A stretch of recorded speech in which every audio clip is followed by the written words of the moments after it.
জয় গুরু। আমি অমলেন্দু চ্যাটার্জি। আমি একজন প্রাক্তন অ্যাসোসিয়েট প্রফেসর এবং একজন সহপ্রতিনিধি। আমি সাধারণত ধর্মীয় বা আধ্যাত্মিক বা ওই জাতীয় টপিক আলোচনা করে থাকি আমার সামান্য জ্ঞান বুদ্ধি অনুযায়ী। আপনারা দয়া করে আমার এই চ্যানেল তথা অনুকূল কথা সাবস্ক্রাইব করবেন এবং শেয়ার করবেন এবং দয়া করে কমেন্ট করবেন যাতে আমি ঋদ্ধ হতে পারি। আজকের বক্তব্যের একটা টাইটেল আমার এরকম দিতে ইচ্ছা করে যে একটি উত্তর বহু সমাধান। একটি উত্তর বহু সমাধান। এখন ধর্মীয় জগতে একটি ধারণা এরকম চালু আছে যে এই যা দেখছি বাইরের জগৎ বা বাইরের বিশ্ব, এসবই অলীক, এসবই কল্পনা, এসবই অসত্য, এরকম একটা ধারণা প্রচলিত আছে। এবং এই ধারণা প্রচলিত হওয়ার পিছনে অনেক কারণও আছে।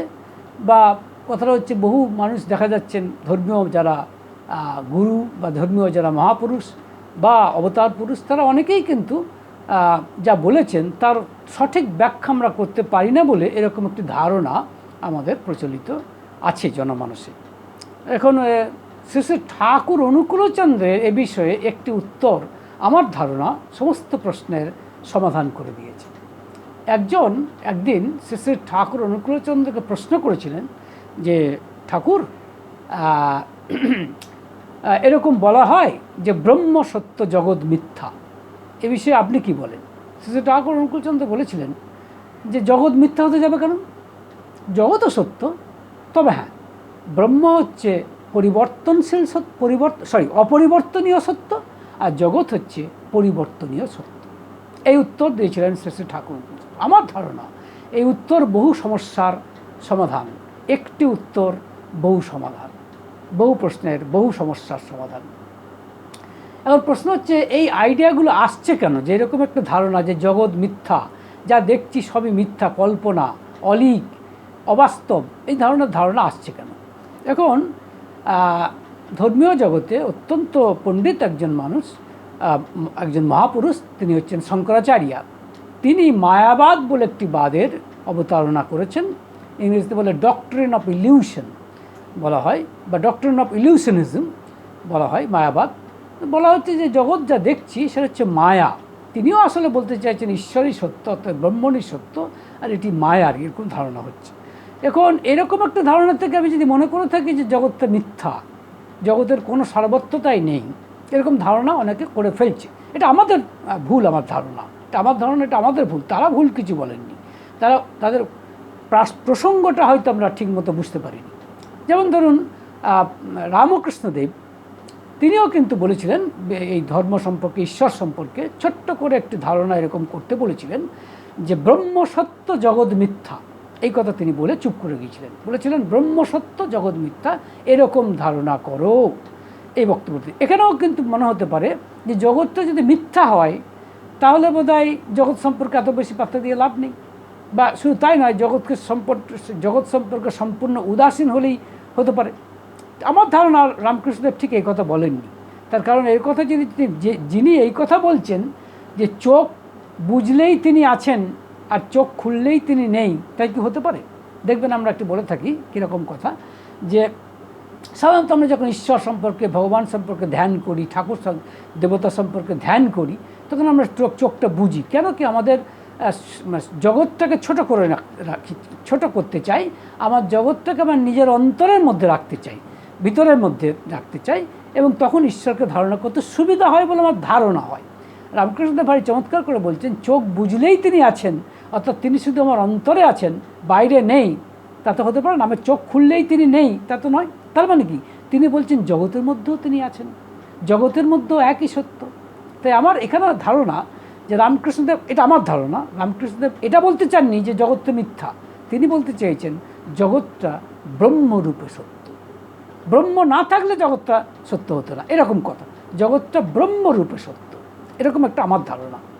আবার একটি ঘটনা আপনাদের বলছি, সেটা হচ্ছে আমাদের রিলিজিয়াস স্ক্রিপচারে এই কথা লেখা আছে যে একবার রাজা জনক স্বপ্ন দেখছিলেন তার রাজকীয় যে বেডরুম, সেখানে তিনি স্বপ্ন দেখছেন যে তিনি একজন রাজার দ্বারা যুদ্ধে হেরে গেছেন এবং সেই রাজা তাকে রাজ্যচ্যুত করেছে এবং তিনি সেই রাজ্য থেকে চলে যাচ্ছেন।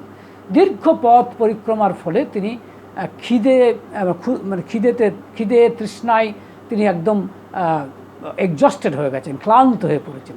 আর যখনই তিনি তার নিজের রাজ্য ছেড়ে অন্য রাজ্যে যাচ্ছেন, সেই বর্ডার লাইনে একটি লঙ্গরখানা দেখতে পান এবং সেই লঙ্গরখানায় একজন লঙ্গরখানা যেখানে বিনা পয়সায় খাবার দেওয়া হয়, রান্না বান্না করা খাবার দেওয়া হয়, তিনি দেখছেন সেখানকার একজন স্বেচ্ছাসেবক তাকে রান্না করা খাবার দিয়েছে এবং তিনি নিচ্ছেন, নিয়ে খেতে যাচ্ছেন। ঠিক সেই সময় দেখছেন সম্ভবত একটি পাখি, অর্থাৎ একটি কাক, সেটা একেবারে ছো মেরে সেটা নিয়ে নিল। আর তিনি এত কাতর হয়ে পড়লেন, এত শকড হলেন যে সাংঘাতিক রকম শকড হলেন এবং সেইখানেই তার স্বপ্নটা ভেঙে গেল এবং তিনি জেগে উঠলেন। জেগে উঠে দেখেন যে তিনি তার রাজকীয় বেডরুমে আছেন, তার পাশে তার স্ত্রী রয়েছেন, রানীমা রয়েছেন, তিনি দেখতে পাচ্ছেন। তো তখন তিনি এতটাই হতবুদ্ধি হয়ে গেছেন যে তিনি ভাবছেন, আমি যা দেখলাম একটু আগে এই স্বপ্নে সেটা ঠিক, আর এখন আমি যেটা বসে আছি, এখন যা দেখছি এই রাজকীয় এই বেডরুমে, এটা ঠিক। তিনি কিছুতেই ঠিক করতে পারছেন না। তাই তখনকার দিনের যে অদ্বৈত বেদান্তের যিনি অত্যন্ত পণ্ডিত মানুষ শরৎ কুমার, তাকে ডাকা হয়েছিল। শরৎ কুমার এসে রাজাকে জিজ্ঞাসা করছেন, আচ্ছা আপনি যখন স্বপ্ন দেখছিলেন, অর্থাৎ যখন লঙ্গরখানায় দেখছেন যে আপনাকে খাবার দেওয়া হয়েছে, আপনি সেই খাবার খাচ্ছেন এবং একটা পাখি এরকম ঠুকরে নিয়ে চলে গেল, তখন কি আপনার এই রাজকীয় বেডরুমটা আপনি দেখেছিলেন, বা আপনার স্ত্রীকে, বা এখানে এখন যা দেখছেন সেগুলো কি দেখেছিলেন? রাজা জনক বলছেন, না তো, এগুলো তো দেখিনি। তখন শরৎ কুমার বলছেন যে তাহলে সেটা সত্য নয়, যা দেখেছেন তা সত্য নয়, আনরিয়াল। আবার শরৎ কুমার জিজ্ঞাসা করছেন, আচ্ছা এখন কি আপনি সেই লঙ্গরখানা, বা এখন কি আপনি সেই লঙ্গরখানা, সেই পাখি বা সেই খাবার দেখছেন? রাজা বলছেন, না তো।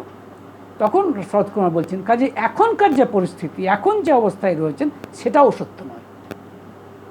তখন রাজা জনক জিজ্ঞাসা করলেন, তাহলে সত্যটা কি? শরৎ কুমার বললেন, আপনিই সত্য, আপনি একমাত্র সত্য, আর যা দেখছেন যা দেখছেন সবই অসত্য। তখন রাজা জনক তার মানে কি, শরৎ কুমার বলতে চাইছেন আপনি ব্রহ্মরূপে সত্য, আর জগৎ রূপে যা কিছু দেখছেন সেটা অসত্য, এটা বলছেন। অর্থাৎ একই কথা যেটা ভগবান রামকৃষ্ণদেব বলতে চাইলেন, অনেকটাই এই কথাই। তো কথা হচ্ছে আমার এইখানেই, শঙ্করাচার্য তার যে মায়াবাদ এবং রামকৃষ্ণদেবের এই যে বক্তব্য যে ব্রহ্মসত্য জগৎ মিথ্যা, বা শরৎ কুমারের এই যে বক্তব্য যে আপনিই সত্য আর সবই অসত্য, এই সব বক্তব্য থেকে এরকম কিছু কিছু ধারণা মানুষের হয়ে যেতে পারে। সে ধারণাটা আমাদের ভুলের জন্য হচ্ছে, আর কোনো কারণে নয়, ডেফিনেটলি আর কোনো কারণে নয়। হ্যাঁ, এটা আমাদের ভুলের জন্য ঘটছে এই ব্যাপারটা। তখন সেই কারণে কিছু ধারণা হতে পারে তার জগৎটাই মিথ্যা। এখন এরকম ধারণা থেকে অনেক ভুল তথ্যের ধারণা হতে পারে। তারা কিন্তু ভুল বলেননি, মনে রাখবেন।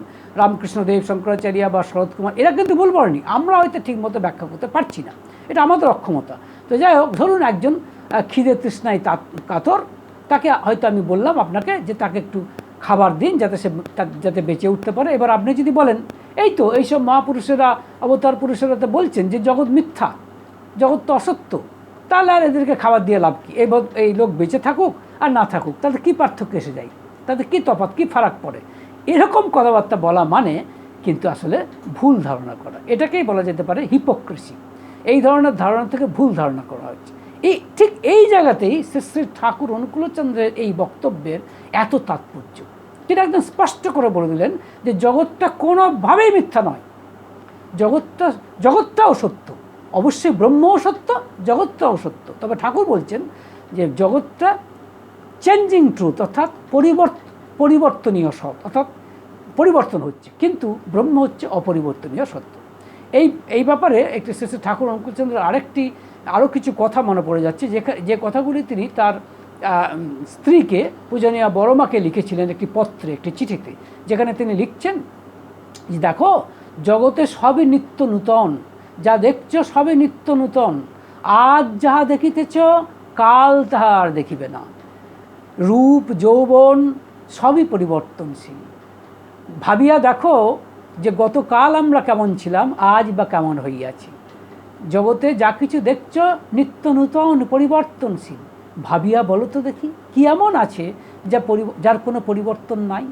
উত্তরটা অবশ্য তিনি নিজেই দিচ্ছেন, বলছেন আত্মার কোনো পরিবর্তন নেই। তাই তিনি আত্মাটাকে বিশেষ এমফ্যাসিস দিচ্ছেন। কিন্তু কখনোই তিনি বলেননি যে জগৎটা পরিবর্তনীয় সত্য বলে এটা মিথ্যা, তা কিন্তু কখনোই বলেননি। এর কোনো অস্তিত্বই নেই, এটা মিথ্যা, তা কখনো বলেননি।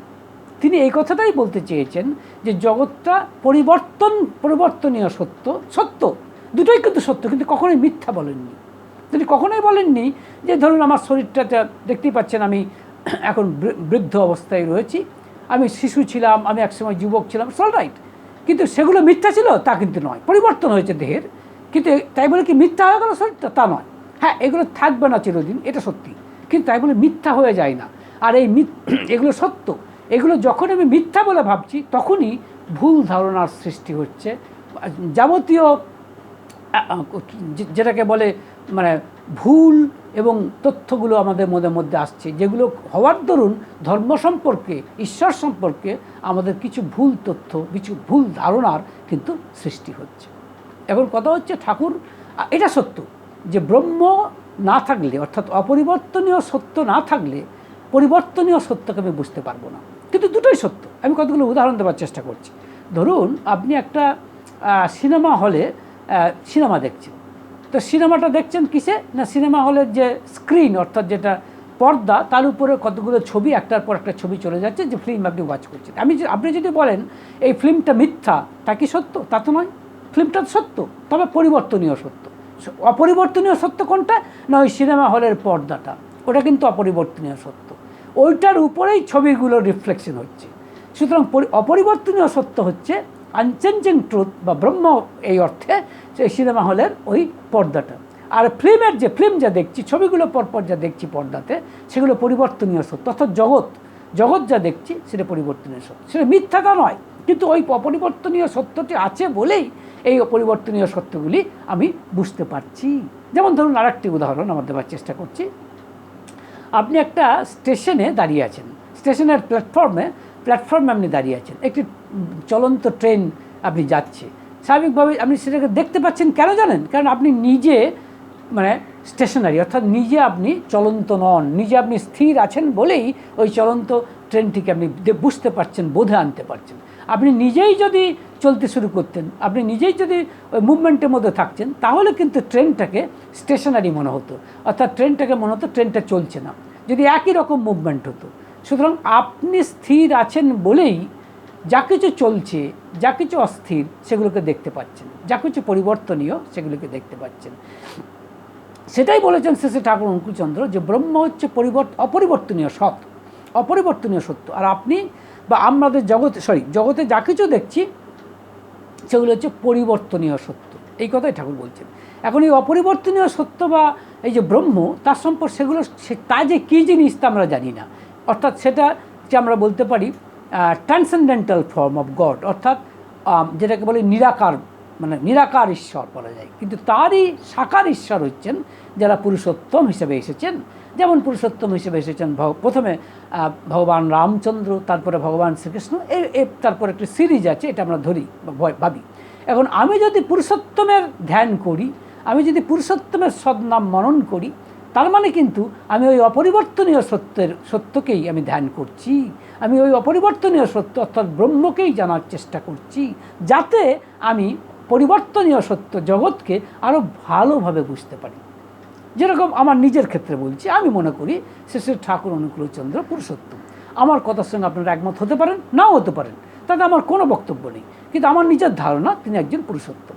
সুতরাং যখনই আমি শ্রী ঠাকুরের ছবিখানি আমার মনের আয়নায় দেখছি এবং তার দেওয়া সদ্নামকে আমি জপ করছি, মনন করছি, স্মরণ করছি, বোঝার চেষ্টা করছি, তার মানেই আমি অপরিবর্তনীয় সত্যকে অর্থাৎ ব্রহ্মকে আমি ধারণা করার চেষ্টা করছি, যাতে করে আমি এই পরিবর্তনীয় সত্য যেগুলো জগতে ঘটছে সেটা আমি বোঝার চেষ্টা করি।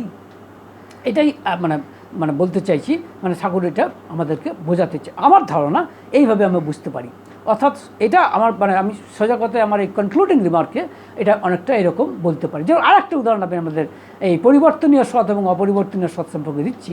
ধরুন একজন কেউ বলছে যে আমি 5 বার গঙ্গা চান করেছি, গঙ্গা স্নান করেছি। এখন আমি যদি বলি না আপনি ঠিক বলছেন না, বলে কেন? আচ্ছা আপনি কি গঙ্গার ঠিক এক জায়গাতেই চান করেছিলেন? এক জায়গাতেই গঙ্গা স্নান করেছিলেন? আপনি কি একই জল দিয়ে করেছিলেন? তা তো নয়। আপনি নিঃসন্দেহে 5 বার 5 জায়গায় করেছেন, এমনকি এক জায়গাতে গেলেও ঠিক সেই জায়গাতেই পা দিয়ে চান করেছেন, তাও নয়।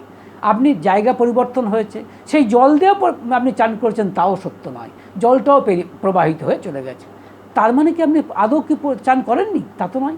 আপনি চান করেছেন, এটা সত্য, কিন্তু এটা পরিবর্তনীয় সত্য। জলটাও সত্য, কিন্তু সেটা কী হিসাবে সত্য? প্রবাহ রূপে সত্য। As flow this is true. তাহলে গঙ্গা নদীটা হচ্ছে অপরিবর্তনীয় সত্য, অপরিবর্তনীয় সত্য, দ্যাট ইজ ব্রহ্ম। আর আপনার চান করাটা হচ্ছে পরিবর্তনীয় সত্য। দুটোই সত্য, কিন্তু কোনোটাই ঠাকুর অনুকূলচন্দ্রের স্পেশালিটি হচ্ছে এইখানেই যে তিনি কিন্তু যেটা আমরা পরিবর্তনীয় সত্য বলি, যেটাকে আমি বলছি জগৎ সম্পর্কে, সেটাকে কখনোই তিনি মানে কখনোই হেয় করে দেখতে বলেননি, কখনোই ছোট করে দেখতে বলেননি।